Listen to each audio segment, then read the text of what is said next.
American citizens who thought they were in love told the News 4 I-Team they were duped by foreigners wanting a fast track to citizenship. And now it's caught the attention of the White House. We first shared some of these stories earlier this year. Investigative reporter Jodie Fleischer is here with how they hope to close a legal loophole that some say encourages marriage fraud. Jodie? Well, Doreen, they hope the president's tough stance on immigration means they'll get some action on this. The law was designed to protect women from domestic violence, but it can also stop immigrants who claim to be victims from being investigated for marriage fraud. Now, since our original story, we've heard from more than 24 American spouses who say it happened to them, too. It's more than upsetting. It's the hardest thing I've been through. If you'd asked Kyle Haney about marriage fraud 3 years ago, he wouldn't have been able to tell you a thing. But now? It can happen to anybody. It's not just the old white guy or whatever that's, wanting the mail order bride. Kyle's love story started on a mission trip to India with a friend he'd met at church in Texas. That friend lived with his family for a while, but was actually from India.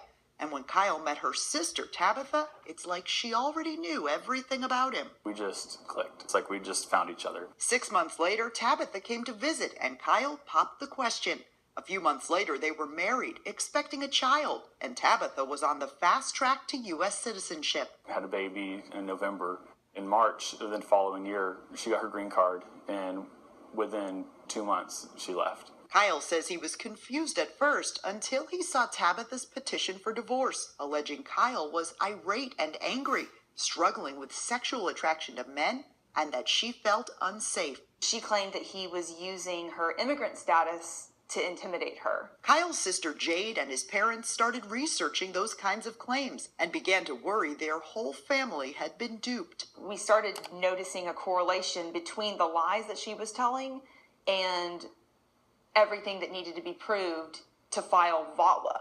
VAWA is the Violence Against Women Act. It allows immigrants who are abused to petition for legal status themselves, cutting their U.S. citizen spouse out of the process. The thinking is immigrants might be less likely to call police on an abusive spouse if they later had to rely on that spouse for immigration status. They're now using VAWA as a means by which to escape the 2-year requirement to remain in a marital relationship. John Sampson says he suspected misuse of VAWA regularly during his decades as an ICE agent and felt powerless to stop it.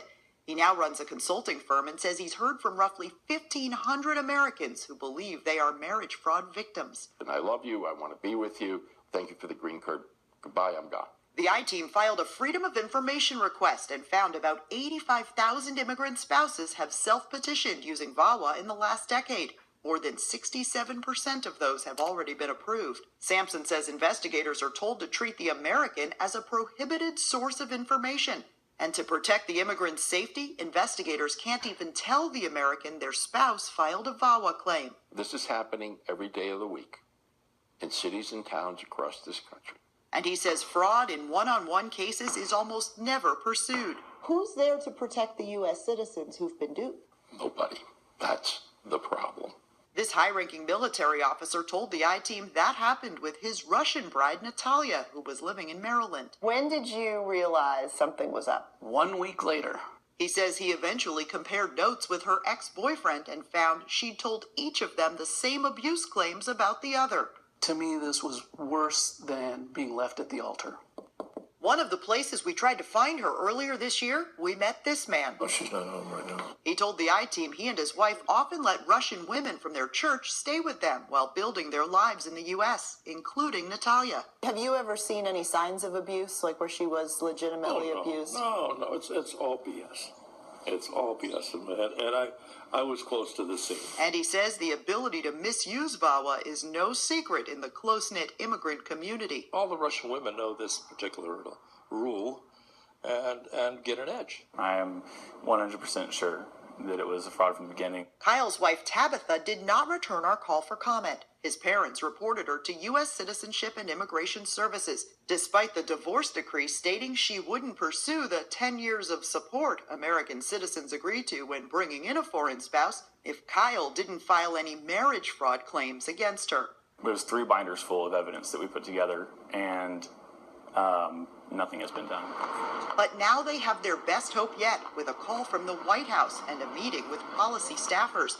The Haneys teamed up with families from around the country and an advocate who's been trying to amend VAWA for years. I do feel good about how it went. The group thinks if ever a time to address this, it's with the current administration. They did not promise anything, but what they did was they asked really smart questions. The Violence Against Women Act is up for reauthorization by Congress this year. I think that there is a need to protect women, of course, but my real hope is that it wouldn't be a fast track to citizenship, and it wouldn't be just like waving a wand whenever you claim abuse. Kyle and dozens of other Americans who contacted the I-Team told us because of the confidential nature of the Violence Against Women Act, they can't be sure their immigrant spouse claimed abuse. Likewise, if USCIS investigators aren't allowed to talk with the American about the alleged abuse, their marriage fraud allegations also fall on deaf ears. Jodie Fleischer, News 4 I-Team. Wow, that is riveting. It's surprising. Yeah, thank you, Jodie. Absolutely.